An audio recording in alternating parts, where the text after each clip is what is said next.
Okay, so ito pag-usapan natin mga babayan, no? Sino nga ba ang totoong impacta mga babayan? Si Yusek Claire Castro o ito pong si Amy Marcos?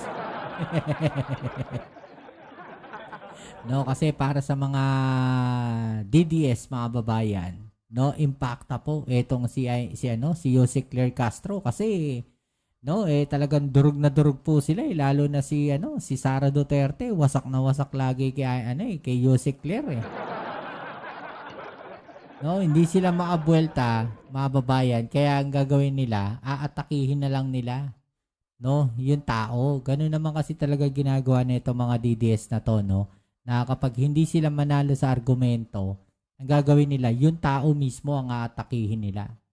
'Di ba? O it's either pagka kunyari, kung ano yung kapansanan ng tao, ano yung nakikita nilang mali doon sa tao, no, yun yung aatakihin nila. Kunyari, bulag ka. O kunyari, may peka sa mukha. O, yun yung aatakihin ng mga DDS pag hindi sila nananalo sa argumento. Ngayon, si Claire Castro, mga babayan, napakatelino po eh.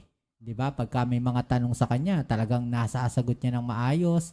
May mga ebidensya siya, mga babayan, no, na ipinapakita. Kaya talagang itong mga DDS po na to, durog na durog. Gigil na gigil kay Yusek Claire Castro. Ito po mga DDS.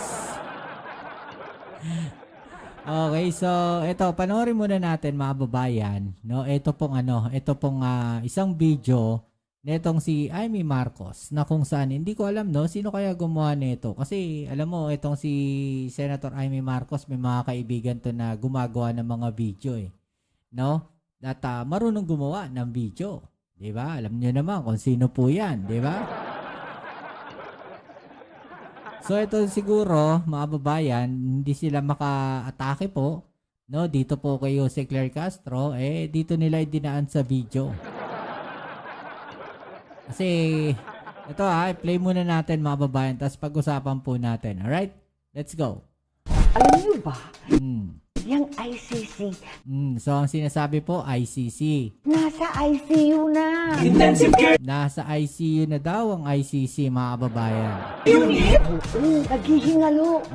Kaya CPR na. CPR! Dalawa, court potentially restricted. Can't prosecute Rodrigo. Can't prosecute daw, Rodrigo.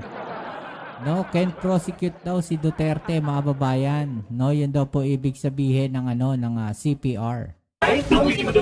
Pero seriously, ICC is in serious trouble. Pinapalisaw na sila ng USA. Kasi yun yung kumakalat ngayon mga babayan, no, na actually marami tayong nababalitaan, no, kumakalas na po sa ICC, mga kababayan.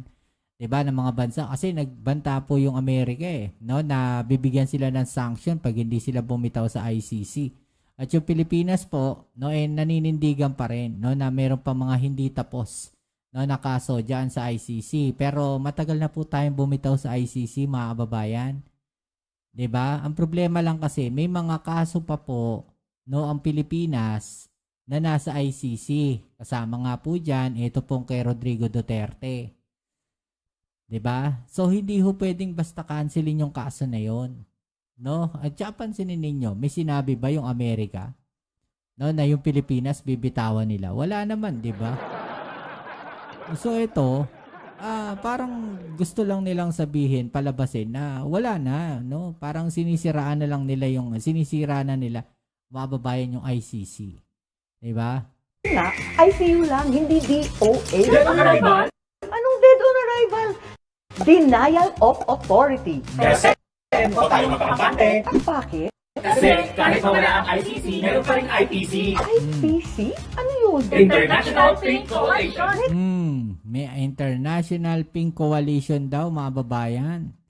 No? So, pati yung mga pink lawan, binanatan dito. Kasi nakikita nila, mga babayan, no, na yung mga kakamping tsaka tong mga loyalista o mga supporters ng administrasyon ngayon, no, nagkakaisa. No, nagtutulungan, magkakasama ngayon, mga babayan. Kaya naman hirap na hirap tong mga DDS, no, na labanan yung administrasyon ngayon. No, kasi wala silang kakampi.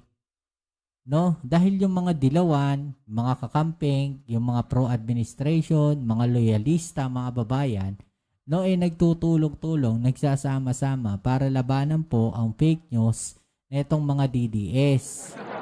Kaya galit na galit sila. Ay, Ganun ba? opo. Tapos meron pang ICC sa Malacanang. Anong ICC May ICC daw sa Malacanang. sa Malacanang? ICC Impact Access. Uy! Impact ang kle. Yun po impact raw mga kababayan. Sabi nga po dito sa balita, ang sabi daw po ni Yossi Claire, ang corona ng pagiging impacta ay suot ni Amy. Pinalagaan ni Press Officer Yossi Claire Castro ang pahayag ni Senator Amy Marcos sa isang video na may ICC umano sa Malacanang at ang letrang I ay sumisimbolo sa salitang impacta. Sabi po dito, sino ang tunay na impacta? Sino daw? And ma'am, on other issues, si Senator Amy Marcos released a video yesterday. Doon sa video, sinasabi niya na ICC is in trouble dahil nagsalita na ang US. And at the same time, she mentioned na merong ICC dito sa Malacanang. She did not finish the meaning of the acronym ICC in Malacanang. But after watching the video, do you feel that she was referring to you? What do you want to tell to the senator? I just want to know, what do you feel? Kasi you're asking me that question, so it seems na ang ICC na binabanggit nila, you believe na ako yon. Tama? I just want to know. Yes. Correct, yes. Right? Okay. Ang ganitong salita, can you just say ano yung word na ginamit? I watch it, but I just want to hear it from you. Well, based on the video, they said na I refers to impacta, but they did not finish the meaning of the whole act. Meron lang, yan, okay. Yung ganong salita, hindi ko kasi siya sinasabi, hindi ko siya nababanggit. Kaya Maricel ko na pinabanggit. Hindi ako sanay sa mga ganong salita. Hindi ako normal na nagsasalita ng ad hominem sa kapwa ko. Yan na nga, di ba? So, kung sila ang nakapag-describe ng ganong salita, alam nila kung ano ang ibig sabihin nito. Tama. Alam nila ang description ng salitang impacta. It takes one to know one. Kaya, masakit dun. It takes one to know one.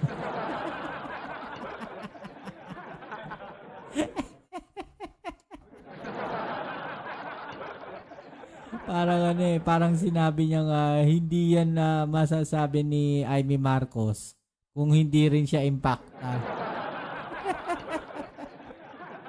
Ay, shoutouts po, Ma'am Monet ng Cereza Force. Good evening po sa'yo. impacta. It takes one to know one. It takes one to know one. Kaya, kung sila ay affected sa aking mga nababanggit dahil tayo kumakalaban sa fake news. Yan, tama. At yan ang kanilang pananaw, isang impacta ang kumalaban sa fake news. Sino ngayon ang naglalarawan ng totoong impacta? Yung gumawa ng video, yung kasama sa video, yung nag-direct ng video. Yun ang masasabi nating totoong naglalarawan ng salitang yan. At huwag sila mag-alala. Ang corona ay nasa kanila. Na kay Senator Amy at sa mga grupo nila. At hindi natin kayang agawin ito mula sa kanila. Wala ako sa kalingkingan ni Senator Amy para sa ganyang klaseng description. Sila ay nasa maximum level. Maximum level yung pagka-impacta po. Yan. Ang lakas ng buwelo ni ng buwelta ni Yossi Claire Castro dito. Drone. Grabe. No, yan ba yung impacta, mga babayan? Tignan natin, impacta ba? Tignan natin. Tignan nyo nga sa yan. Tignan nyo nga dyan sa thumbnail ko, mga babayan. Impacta ba si Yossi Claire? Mukhang impacta ba? Mukhang hindi naman. Fresh na fresh nga. Sino ba yung nag-interview sa kanya? Si ano ata? Si Jesus Falsis, no? Fresh na fresh daw. Si Jose Claire Castro. Tsaka actually, no? Marami na ako napanood na interview ni Jose Claire Castro. Yun yung laging napapansin sa kanya. No, na kapag may interview siya, especially sa morning, kasi syempre hectic yung schedule ni Jose Claire Castro, mga babayan. No, minsan hanggang gabi yan. No, kasi nagpa-vlog pa yan sa gabi, di ba? No, tapos kailangan niyang gumising ng maga para doon sa interview. So, ang tanong lagi sa kanya, no, ng mga news anchor, yung mga nag-interview sa kanya, bakit ang fresh mo pa rin? Di ba? Fresh na fresh. No, si Jose Claire Castro. Hindi ho kagaya ni Amy Marcos. Ewan ko ba, mga babayan, bakit ganyan na to si Amy? Masyado na siyang kinain ng mga babayan, masyado na siyang kinain ng pag-iisip, no, ng isang DDS. Sa totoo lang. Di ba?